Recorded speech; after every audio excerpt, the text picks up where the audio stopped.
what's up, everybody? Welcome back to another webisode of Obscure Mics, and it's me, Bark, back again with an Electro-Voice yet again. Electro-Voice microphones, for some reason, have been easy to come by for me. So I got the Electro-Voice ND308B in the studio with me.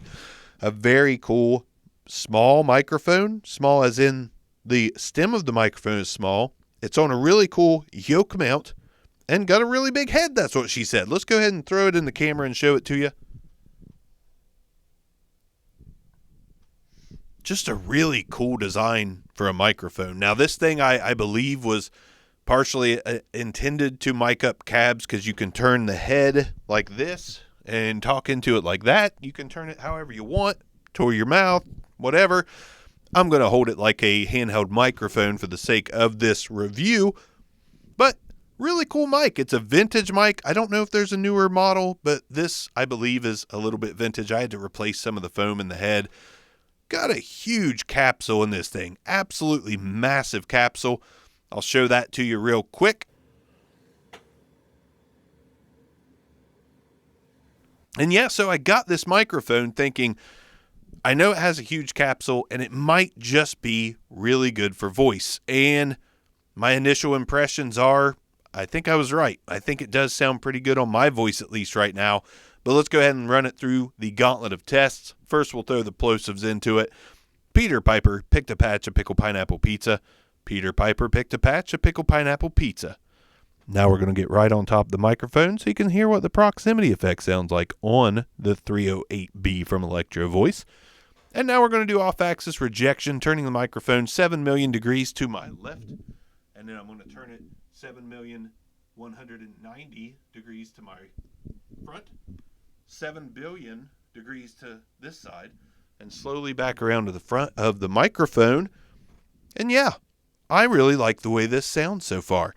Definitely a little crispy up top, but I mean, the low end, the mids, a little bit crispy high, but this sounds like one hell of a podcasting mic, if I had to say so myself, which I just did. I think I like this microphone a lot. So I grabbed this in a lot of microphones for literally next to nothing.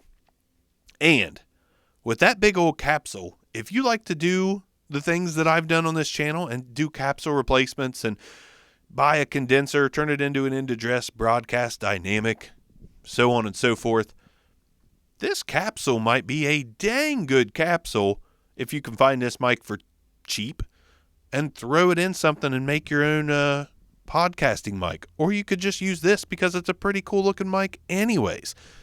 This is really cool. Let's throw some processing on it, see what it sounds like with that. All right, so now I've got compression, de-esser, a big bottom on the Rodecaster Pro, and yeah, it brought it right to life. This thing has got potential. Little bit of EQ, take some of that sizzle off the top end, and you've got a nice podcasting microphone. Voiceover, whatever you want to do. This might be a super find because I've seen these a lot of places, and I know for fact they run not even $100. I've seen them for $80, $70. Like I said, I paid $100 for like 9 microphones, and this was one of them. So I feel like I got really lucky on this one because now I'm going to look for more of these and maybe create some long broadcast dynamic-y looking mics. By the way, this is that InnoGear shock mount with the AC50 from H&A on it. I think it looks pretty good, and that clamp's holding it really well. So, shameless little plug on that thing again. That's my new podcasting setup since it's $69.11, $80 setup right there. Not counting the boom arm. So anyways, let's go ahead and turn the processing back off on this microphone, even though I thought it sounded really good. Thought it sounded really, really good.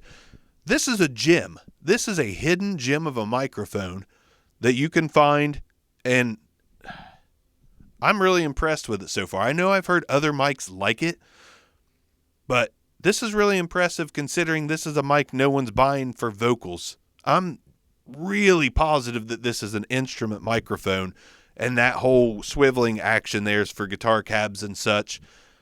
But man, this makes a fine vocal mic. in my opinion. Like I said, a little sizzly up top, easy to cut some of the treble frequencies off that and make it a little bit smoother. But this is not harsh to my ears, and I don't think it would get that fatiguing anyway. So I really like this microphone. Kind of excited that I'm using it. It's a green light all day.